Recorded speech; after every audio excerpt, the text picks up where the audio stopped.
All right, welcome back, everyone. This is episode 2 of Understanding Platonism. Me, Keith, and I'm here again with Ervol.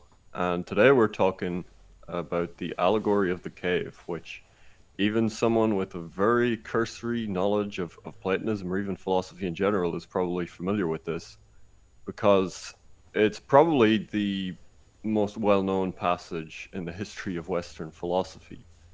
It's found in the Republic.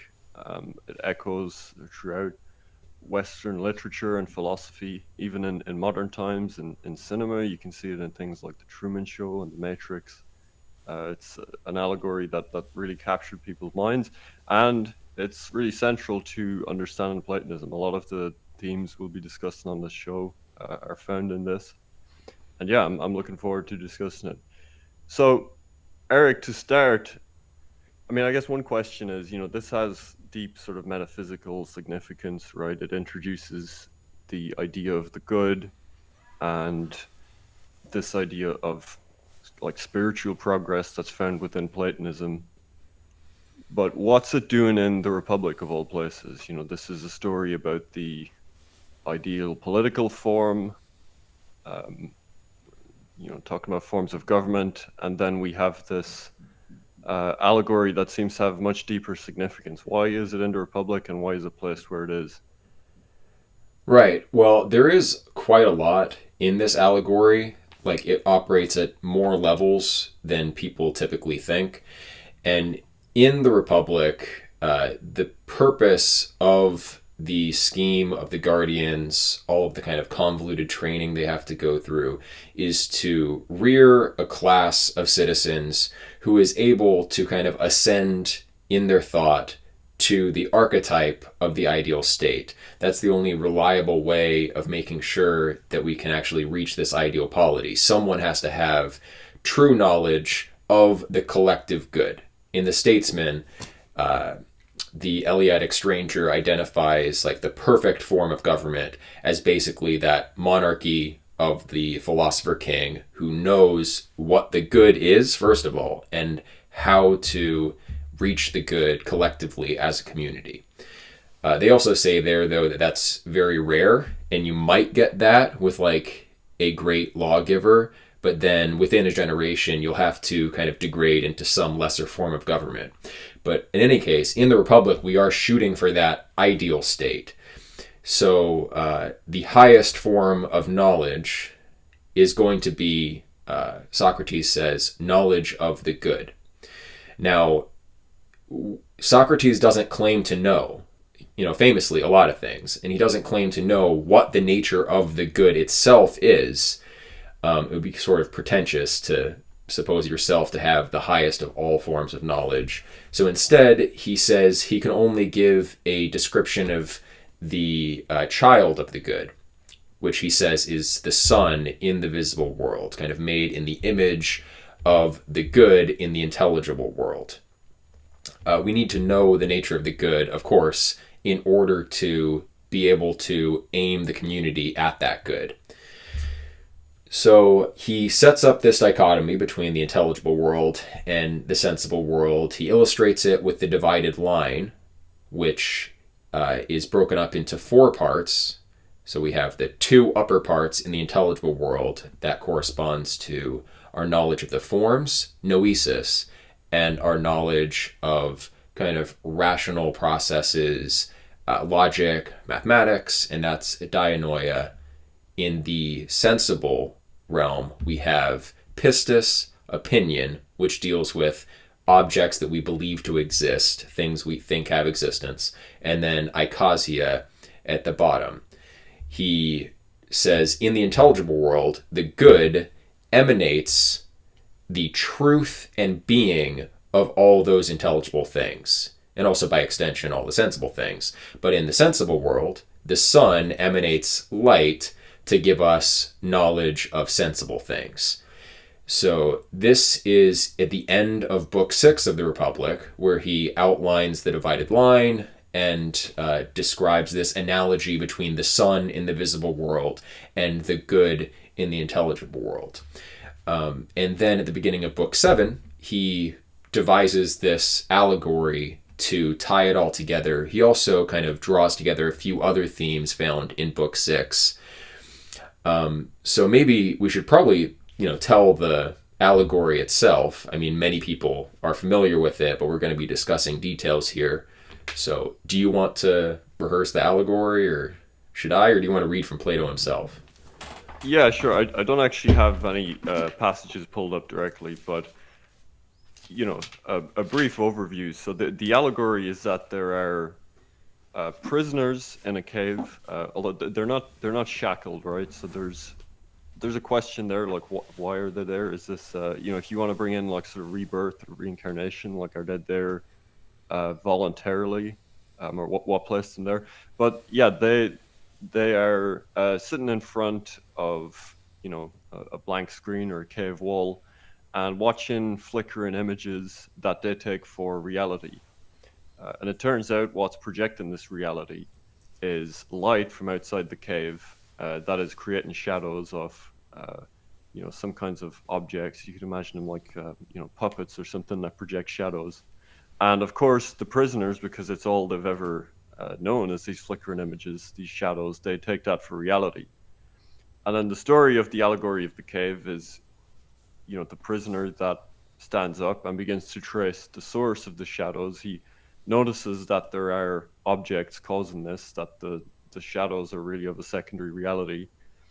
And it's the story of ascension from that illusory reality to the more real that culminates with the prisoner leaving the cave and seeing the source, which is the sun, which is the idea of the good, the form of the good. And I think you can correct me if I'm wrong, but I think this is the only place in the dialogues where the idea of the good is like named explicitly. Plato said in one of his epistles that the central part of his philosophy, the idea of the good, that he would never actually speak a word about it. So it does have this apophatic element, but yeah, the only place it's really mentioned, as far as I know, is this passage in the Republic. Now, Mm-hmm. obviously, I guess the main thing people would think of that are somewhat familiar with Plato's philosophy is that this is about the forms, right? Because the flickering images is like how we view reality when we view sensible objects, and everything is in this flux of constant change. Um, and so it's a story of emanation and of the philosopher's job of tracing this flux to the more real, the more permanent, which is the forms. Then of course there's the more esoteric or mystical aspect of Plato's philosophy, which often gets missed nowadays, that all of this is rooted in or emanating from the idea of the good, which, as I said, has this apophatic element that can only be known through a kind of mystical experience that can't really be known through rational faculties. I guess the other aspect to mention is the way Plato describes the difficulty of this ascension, that when the prisoner first starts to stand up and move away from the shadows, that he's kind of disoriented. You could think of like the experience of when a movie ends at a cinema, and you walk out and you have this feeling of sort of disorientation and being blinded by the light. And I think he talks about the temptation they would feel to return to the shadows as well. And the other interesting aspect is he talks about the way that this prisoner, we could imagine if they returned to the cave and tried to explain to the other prisoners the source of what they're viewing and the fact that they are living in and have spent their life in illusion, that he would be considered a madman, and that it would be a very difficult task for him to try and impart that knowledge onto people that live in illusion, which obviously has strong allusions to like the role of the philosopher, and trying to impart more esoteric wisdom to people that have this kind of common sense view of things, and don't think about the essences or the forms of things or their source. So yeah, I guess you can bounce off that in terms of like the centrality of this for explaining the forms. Yeah, I wouldn't say that it explains the forms, but it definitely illustrates kind of the process of coming to know the forms. And it is with great difficulty. It's also a process that requires a total reversion of the soul. So the person sitting in the cave can't just, learn secondhand about what's outside. They can't be given that knowledge. They have to actually turn their whole self around and move in this new direction. The prisoner actually does have a guide in this, which I think illustrates the kind of maieutic role that Socrates plays in the dialogues and that any philosophical teacher ought to play. In either book 6 or book 7, they say that wisdom among the virtues is the most innate. So the prisoner in the cave has a certain capacity to see the things on the cave wall, the puppets, the fire, the objects outside, and ultimately the sun, which stands for the form of the good. He has that capacity innately. So all that's required really is turning towards those real beings. It can't be given to you extrinsically. It actually requires turning about and reorienting yourself gradually to perceive this higher realm. So that's kind of the point of it. So there are, like I said, multiple levels of signification in the allegory. Probably the most obvious is the epistemological dimension. What does it look like to ascend to the forms? Like I said, this is preceded by the divided line at the end of book 6. So first, you're sitting there as the prisoner, not able to look anywhere but at this wall where these shadows are moving. They are only really able to notice the concomitance and succession of these shadows. Interestingly, those are like the two criteria of knowledge that David Hume gives, as far as like how inductive knowledge acquisition works. So it's almost like Hume wants us to be in the cave, or to think of reality fundamentally as not going beyond this apparition. But yeah, the cave wall kind of represents the faculty epistemologically of eikasia, and that deals with sensibles. So we're not dealing in sense perception itself with real external physical objects. We're dealing with our own mental representations. So there are two components already in the cave wall within eikasia itself. There is the shape of these shadows and their behavior, which is governed by form.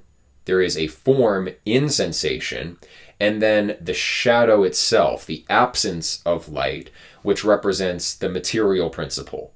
So if these cave dwellers were to speculate on what reality consists of, they would ultimately have to point to the shadow substance and then the form of these shadows.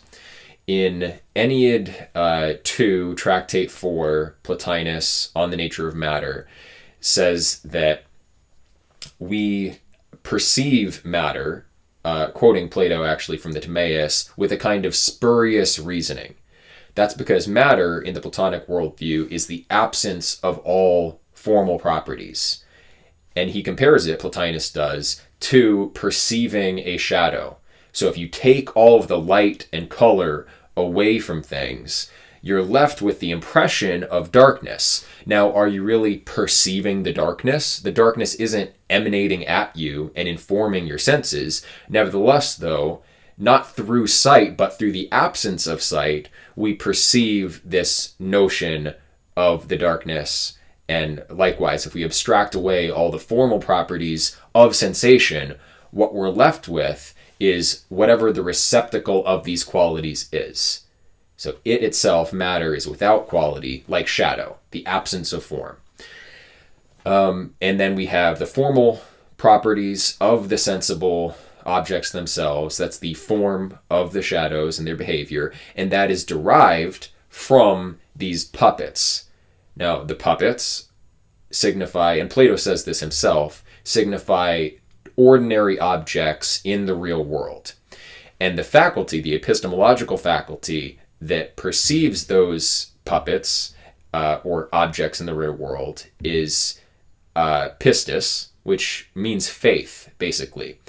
Now, I'll draw an analogy to Schopenhauer's philosophy here because I do think it really clarifies what he's getting at and what this means. Because I think it is like a viable psychological theory, and these different epistemological faculties should be taken seriously. So Schopenhauer says, at base, epistemologically, like Plato, we have this bare sensation.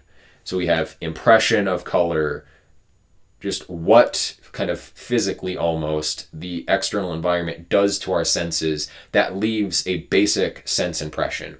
But we don't, by virtue of that, know the existence of objects outside of ourselves. Like infants aren't able to know what is around them, and yet they receive this raw sense data.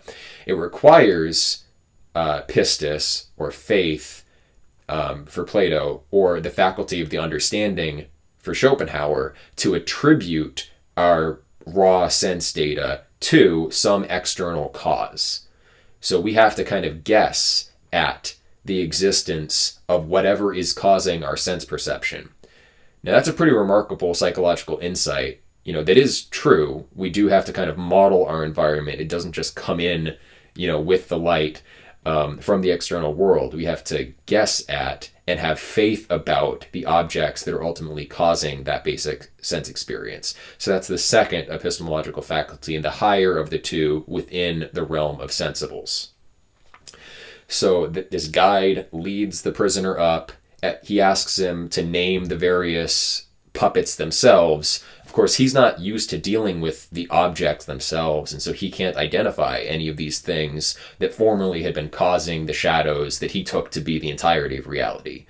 So he's unfamiliar with what the things themselves actually look like, and it's only, gradually, and also the fire is like now glaring in his eyes, and he's unable to really see clearly. His vision is kind of getting worse, because he's used to perceiving this realm of shadows. So it's only with difficulty that he can kind of adjust and orient himself and begin to identify the actual objects themselves. That would be like basically scientific theories about the physical world, like what is going on at a deeper level physically, not just our kind of phenomenal awareness, but what is the thing itself. Any theory like that is going to be based on faith, and it takes time to kind of acclimate yourself to understanding reality at that level, because it's not the native level at which people actually perceive the world. And then the fire, Plato himself says, represents the sun. And that's, obviously hard to see. It's hard to look at the sun, so he doesn't dwell too long on that. Then the guide kind of leads him out of the cave entirely, and the sunlight hits him, and it's like, impossible to see. He is hardly able to stand from being overwhelmed. And that's, once we exit the cave, we move from the sensible half of the divided line into the intelligible half of the divided line.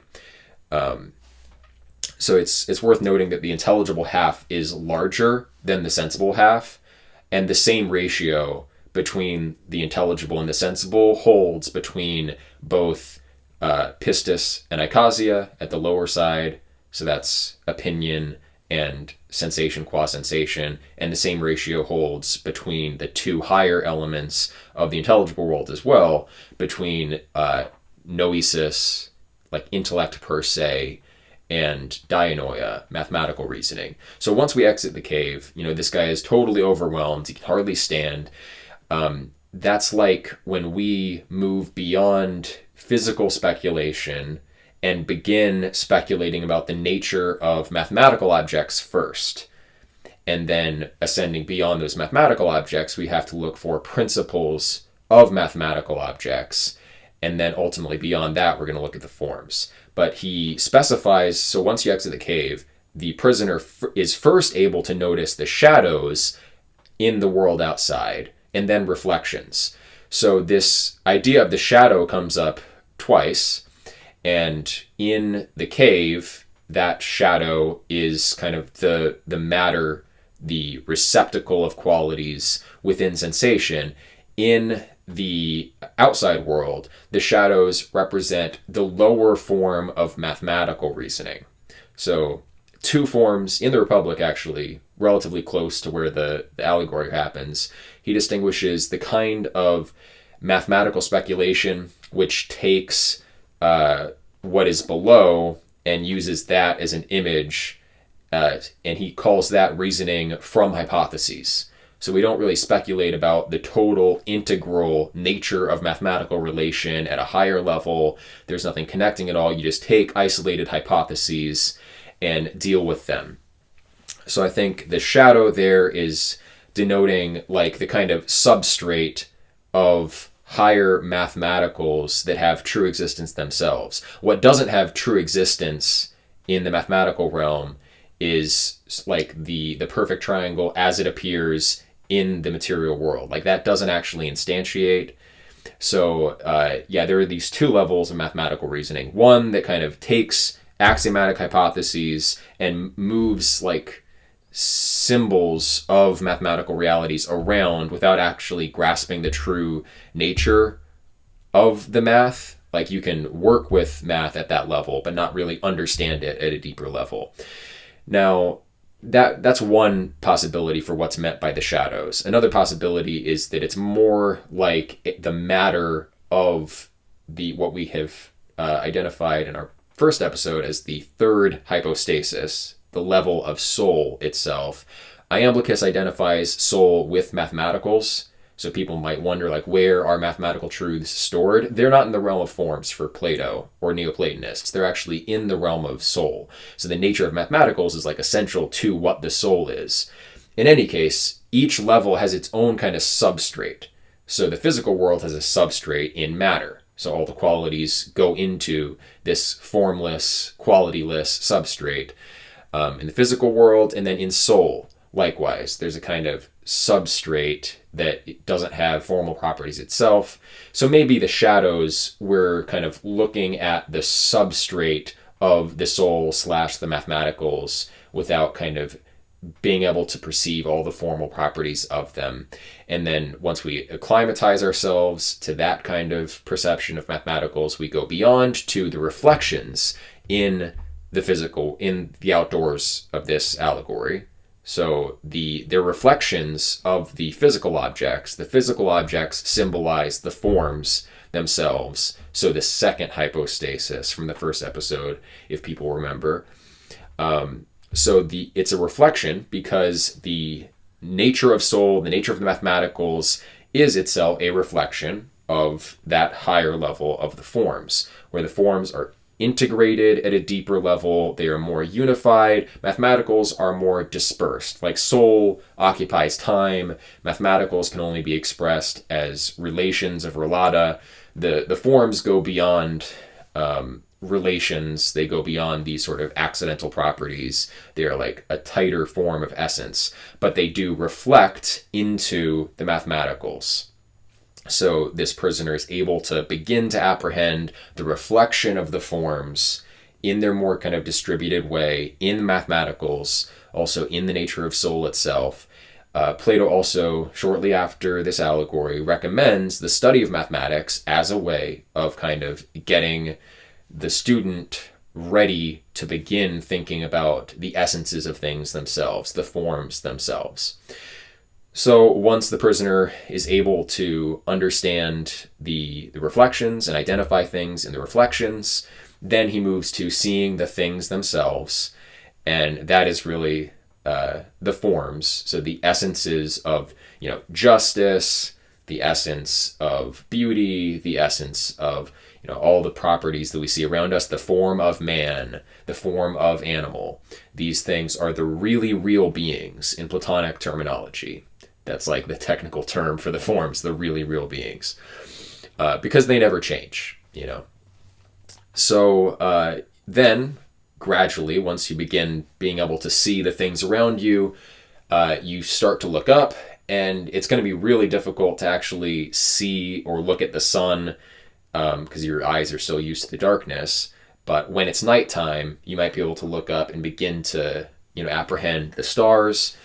Now, personally, I think that might signify the henads. So Iamblichus and later Neoplatonists identify within the first hypostasis the aspects of unity that are kind of multiple. So there's the good and the one as the highest, principle of all things. And then we have these individual henads that are like the oneness that's in the guardian nature. The one, like guarding something preserves it. There's a form of oneness in guardianship. There's the oneness that's in fatherhood, that has an aspect of guardianship as well. But paternity, kind of being the head of the household, integrating the household, there is that form of unity. There are many forms of unity that are kind of images of the one itself, but not the one in all of its aspects. So take all the individual aspects of unity. That's something I wanted to ask you actually is when Platonists describe the one, the idea of the good, and when they kind of justify their reason for positing it as like central to their system, it's often explained that like the one or the good is what allows explanation, like it's what allows making sense of things kind of all the way down through unity as absolute unity. And that's obviously reflected in this allegory in that all of this is contingent on light, right? You have to have the light to cast the shadows, and the fire gets light from the sun, and it all traces back to the source of light, which is the sun. And this is obviously an analogy that's used a lot in Platonism, and it's taken up by church fathers. It's very influential. So how do you explain that in terms of the purpose that's being fulfilled here that we see in the allegory, which is the sun makes any of this possible, it makes knowledge possible. How does that translate into Platonist metaphysics? Like what is the justification for that you need the one to allow the possibility of knowledge? Because that seems to be the core argument in kind of tracing things back to this ultimate principle. Right. So the sun illuminates visible objects so that we can know them. So in a way is a source of our knowledge of these things. And if if the nebular hypothesis had been known, Plato would have understood the truth of this metaphor even more, because he says that the sun in a certain way causes the things in the visible world. It's like, well, actually, literally, if the nebular hypothesis is true, the sun is the origin of all the objects around us. So that's kind of interesting. Or we co-originated with the sun, but it was thanks to the sun's gravity, etc. In a certain way, yes, Plato is right. So a similar thing operates in the intelligible realm. So the one doesn't just illuminate the forms and allow for knowledge of them, but it actually allows for their existence. So it gives truth and being, which means also that the one itself, as the source of truth and being, can't simply be truth and being. Just like the sun gives light, the sun isn't just light. It's the principle of light. So the good isn't just truth and being, it is the principle of truth and being. Now, why is oneness necessary for the forms to exist? Because, really, you can't have a thing that exists unless that thing has a unified being. You can't identify anything if you're not identifying any one thing. So it's just kind of completely impossible to talk about something that itself doesn't have an intrinsic unity. Also, it's impossible to kind of explain the existence of things teleologically unless there is a reason in a telos for their being. Now, we're not used to teleological reasoning, and so we would say that aspect of this rationale is spurious, and the average modern person rejects teleological thinking. But if you get to that deeper level of metaphysical speculation, you do reach a point where, okay, so why is there something rather than nothing? And no, categorical analysis, no formal analysis can answer that question. The only thing that can explain why anything exists in the first place is that it was, in some sense, better or right that things exist Now that may kind of feel unsatisfying. In any case, I think the more technical argument that the existence of a thing is built upon its unity in the first place does hold. So yeah, now we've gotten all the way to the sun. Like epistemologically, we don't, intellectually apprehend the nature of the sun. Even Socrates is asked to describe this form of the good, describe his knowledge of the good, and he's very hesitant, and he says he only has opinion about it. So I think that's indicative that we really can't know the good. Just like you can't know the first principle completely, at least not here as we are in many mystical systems. So you don't have knowledge of God's essence in Orthodox Christianity or Catholicism. You don't have knowledge of Brahman as an individuated being. It would require returning to the one in order to know him in some respect. But yeah, you can only ever kind of gradually circulate around the idea, gradually acclimate yourself to the necessity of it, and primarily though you infer the nature of the sun itself or the good itself by the way in which it impacts things in the lower world. Just like this analogy is getting us to apprehend the nature of this highest principle by its analogy in the material world. So we ascend gradually with difficulty to start to realize the necessity of that higher first principle. And then once we've realized it, then we descend back down to begin kind of applying where we're seeing that same principle manifest in the material world. Plotinus describes the dialectical method along these lines. So first we know particulars, and then we start to notice the patterns within particulars. We notice the genre of beings. We go to higher genre until finally we get to the necessary first principle of all things. And if your explanatory system, just to break down the reasoning involved here, so because this is obviously central, right? Mm-hmm. This is what you realize with the allegory, is the idea of the good or the one is central to this. That's like the beginning and the end, and that it's the beginning and that it's generating this, it makes any of this possible. It's the end, and that's the proper end for people, is to ascend towards unity and ultimately towards good. But what is the? You spelled it out a little bit there, in that you can't have anything without it being a unity. To know something is to differentiate it and to know it as one.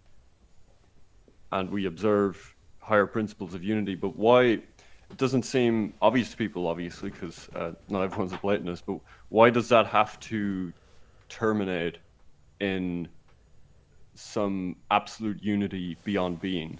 Why does there have to be that ultimate unity? Right. Why can't we explain differentiation in the world without that? Well, because if the one first principle is a being among beings, then the first principle shares an attribute with the other beings, and then the nature of that higher attribute that they all share is unexplained. If the first principle is a being, then it participates of being, and being is in some respect higher than it, right? And this is common in Catholicism as well. God is not a being, but being itself, in the language of Thomas Aquinas. Here we say beyond being. And the English term being can be confusing here, because being, the English word, has a wider extension than ousia, which is the Greek term that being is translated from in this dialogue there.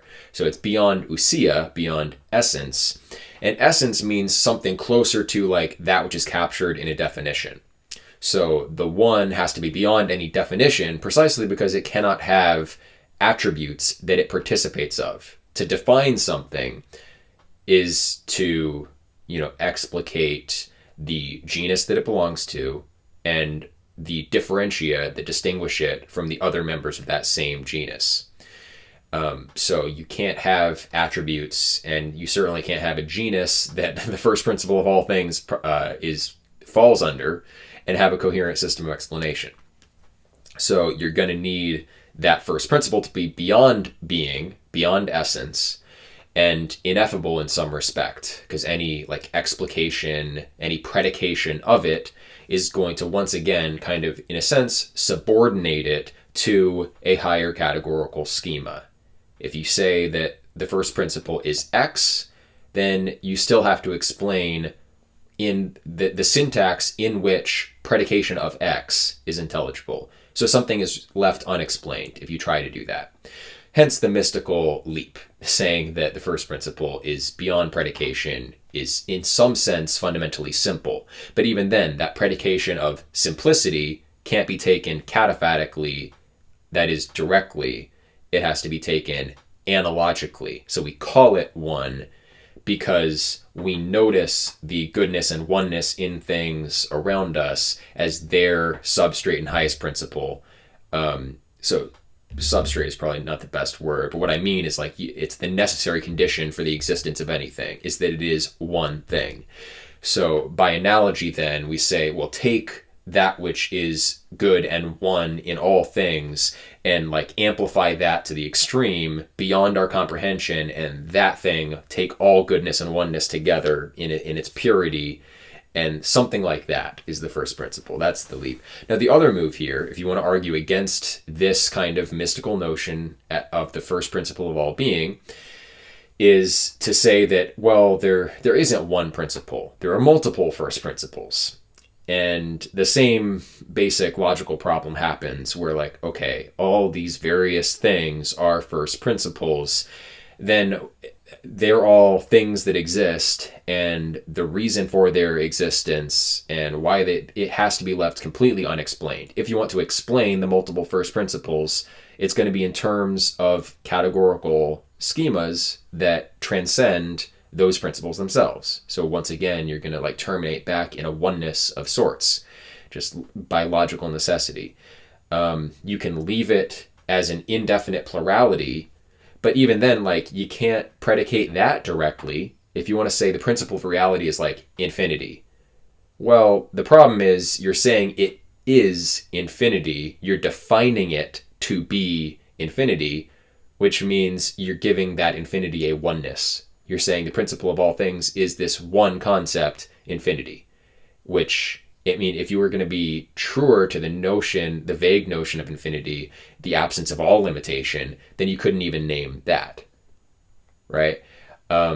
So basically, the only way to have like a coherent account of reality is to terminate in something that's beyond any particular category of being, that is fundamentally one, and also something that is fundamentally good, to have a teleological account of existence in the first place. And also it's worth noting that, like, just psychologically, it is the case that it's not just the being and nature of things that affords us knowledge of them, but it is their goodness relative to us that allows us to even look into them. Like, we have to want to give our attention to things to come to know them.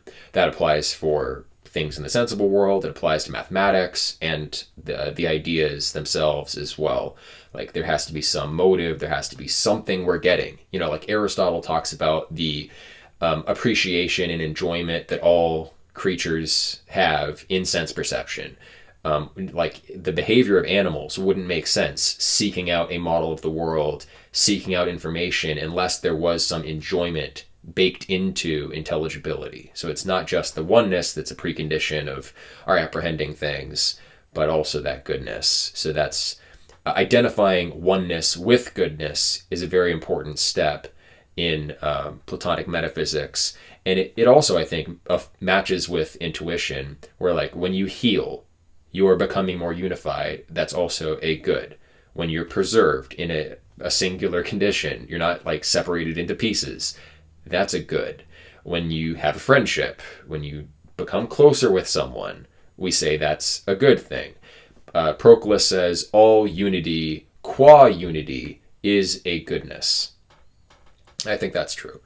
So yeah, maybe we can now look. What? Since you mentioned a lot there, the kind of mystical aspect of that, and that's one reason why this passage is very interesting, because amidst all of the philosophy and epistemological arguments, here you see that there is like this mystical experiential core to Platonism, and you can see why it's so influential on theology after this. You can obviously the huge influence of Platonism on Christianity and formulating an idea of the Christian God. Um, but that's an aspect that's obviously overlooked, as I said earlier. When people talk about Platonism now, it's presented as kind of just another sort of rational presentation of things. But obviously, you see here the experiential aspect that becomes clearer in later Platonists, like Plotinus. Like Plotinus is quite clear that his writing is downstream of the direct experience of the divine, of ultimate reality, the one, the good. And there's some interesting allusions here to things you could think about in religion. Like when you think of the prisoner who returns to the cave to try and bring other people to the light, you could think of like the bodhisattva in Eastern religion, like the person who becomes enlightened but chooses not to kind of dissolve into nirvana, but to return to the world and try and bring other souls out of the cycle of rebirth. And also, I guess it illustrates that philosophy done properly, as the Platonists would conceive it, the practitioner has to have this highest experience to be able to speak intelligibly about these things. So, yeah, what do you think of that aspect of it in terms of this illustrates the experiential core to Platonism that maybe gets overlooked now? Yeah, it certainly does. So this mystical experience requires anagoge. It requires this kind of reversion of the soul itself as a whole, a turning of the self. It's reminiscent of like conversion as it's used in Christianity. You need to actually reorient what you are aiming at and identify the good in this other place. It can't be taught to you definitionally. It can't be explained to you from without. Just like, Euclid's propositions. You can't just understand them by someone telling you the conclusion. Like the mathematical understanding requires you to actually turn your attention towards these steps and go through these steps yourself. Like scientific knowledge today, people often treat as like doctrines that come out of the scientific intelligentsia and like trust the science and the science says X. But that is a very like propositional and abstract notion of what knowledge is. Knowledge isn't a proposition. The true knowledge happens in the soul. And the only way to reach it is to turn your soul's attention towards those other levels of being. So, yeah, and it's funny you mentioned the bodhisattva. That is a similar concept to what Plato is actually recommending politically. So if we are training philosophers from youth to be able to apprehend the nature of the good, maybe never 100% perfectly, maybe, and certainly not in a way where they could give a definition and share that definition with everybody. They can't have like propositional knowledge of the good itself. But if we guide people to this experience, the danger is that they're just gonna be satisfied with that and, as he puts it, believe they're already in the Isles of the Blessed and they won't have any care for human affairs any longer. And we do see that, like the good man. The truly good man doesn't really want to get involved in politics. So he has to, in a sense, be coerced into it. So the prisoner who escapes and perceives ultimately the sun has to be drawn back down, compelled to go back down and associate with the citizens or the denizens of the cave again. Now, at first, he's going to appear ridiculous, because they might be in the habit of awarding honors for being able to identify which shadow on the wall is going to come next, or what shadows will often accompany one another. The more you're able to identify those patterns in the shadow, the more honor you'll have in the world of the cave. So And you won't be when we able look to. at the fact that the person that returns from this ascension is considered a madman by the people watching the shadows, or they get angry at him if he tries to improve their condition. Do you think this is Plato recommending like a more exoteric form of spirituality, religion? This is obviously a distinction you see in like the traditional school when they analyze religion, is to say that they basically share Plato's metaphysics. They consider it like really like a revelation to the Western world of perennial philosophy. But they had this interpretation of religion that there needs to be an exoteric and esoteric aspect, Right. and that one is just as important as the other. So, do you think he's kind of recommending, like, if you give, like what we see today, where you have a lot of these kind of neo Advaita teachers that say, ignore like religion and tradition and just focus on like this spiritual practice. You are the absolute. You are, one with everything. Just realize your supreme self. Is he kind of recommending against this? And he's like, these truths have to be conveyed more exoterically, and there's kind of levels to this. Right. Um, Yes. like the levels of the cave, that there needs to be like corresponding levels of like public religion. I do think so, although it's slightly different than just kind of exoteric religion as we understand it. It's more that he wants like an expert, technocratic class that has actually superior knowledge of the world of shadows because they have escaped and come back down.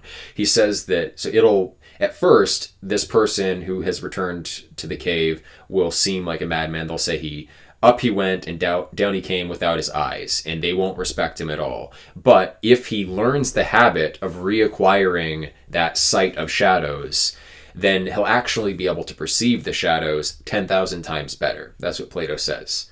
So the goal is training people to be able to move between the intelligible and sensible realms such that they can formulate more accurate scientific theories about how the world works and implement them. So it's not merely like we should devise metaphors for the experience of the intelligible, but actually having been to the intelligible realm and knowing the forms themselves should allow us far greater power in the world of generation. But that's only if this class of guardians is allowed to exist, and if the people with a philosophical disposition actually are able to hold power in a state. And he says, like Socrates says explicitly, this has never happened. No, we haven't achieved this. But it's not impossible, because somewhere, some youth of a philosophical disposition may inherit power, or who knows what may happen in untold ages and across the whole of the earth. Somewhere someone may be able to do this. But why doesn't this happen? Why do the philosophical natures not acquire power in states? He basically says that actually people with a philosophical disposition typically do acquire power.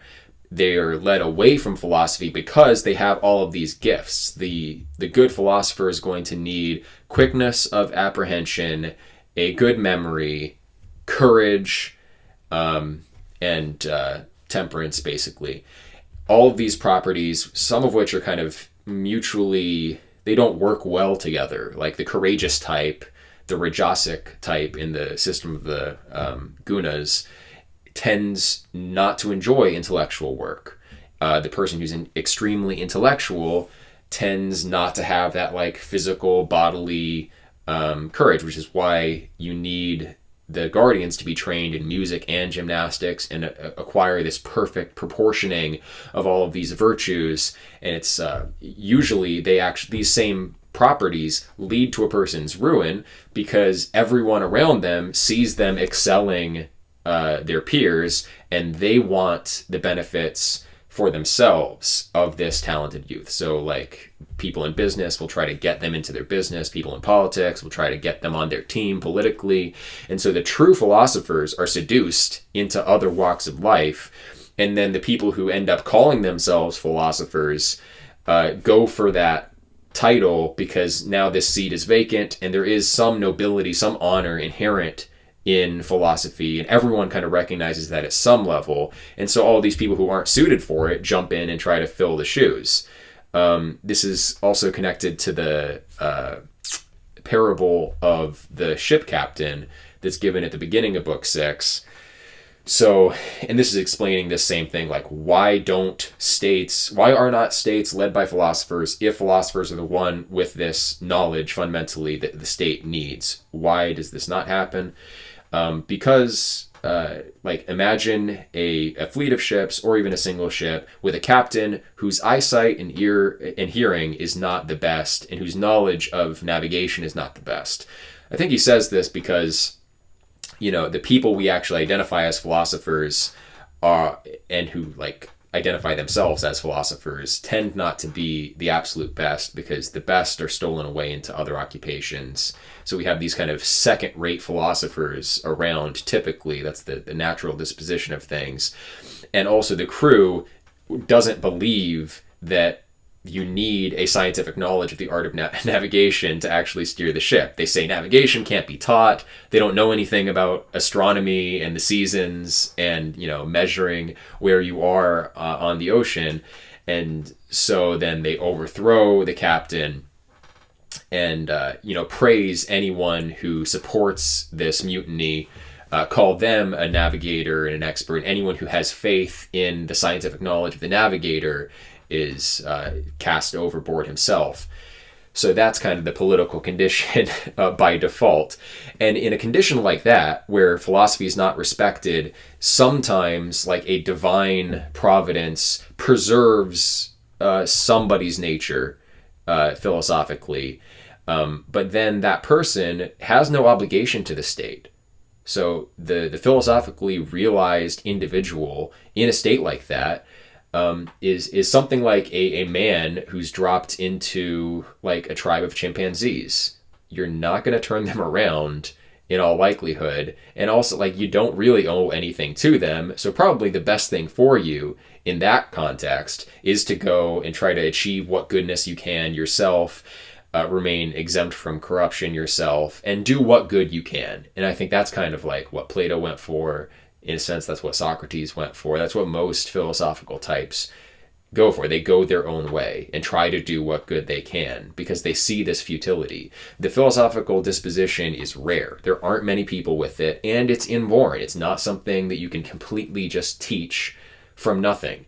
In fact, like real wisdom can't be taught. You have to guide people to it and allow them to give birth to it themselves, which means it has to be there nascent in them. And if it's not, you're kind of out of luck. So it's only in the state where this pedagogy is like foundational, where we give people the opportunity to ascend to the forms, that these same people then have an obligation to go back down, understand the realm of shadows again, and govern it for the best.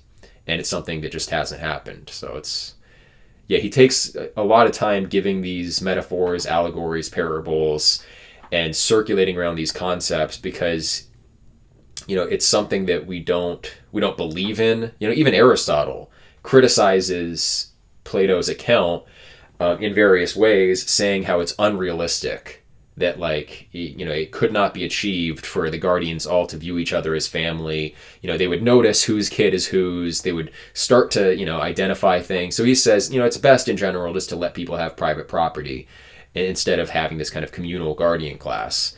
But Socrates in the Republic says, we admit that this is very difficult of attainment and probably has never existed before, but we affirm it is the absolute ideal because he's not deriving it from experience. He's deriving it from his knowledge of the forms, ultimately. You talked a little bit earlier about the draw that the good has in terms of we're sort of intuitively drawn to principle of unity. I mentioned this a little bit explaining the allegory, but it's not exactly clear of what is it that draws up that first prisoner. I mean, we have the returning prisoner, like we said, is like the bodhisattva. So some people presumably can ascend by, encountering a guru or a philosophical teacher that can show them the way. But what about the people that kind of wander out of the cave themselves? Like, is this kind of a moment of grace, as some religious traditions would explain it? Is it something inherent in their character, or does the allegory in Plato really speak about that at all?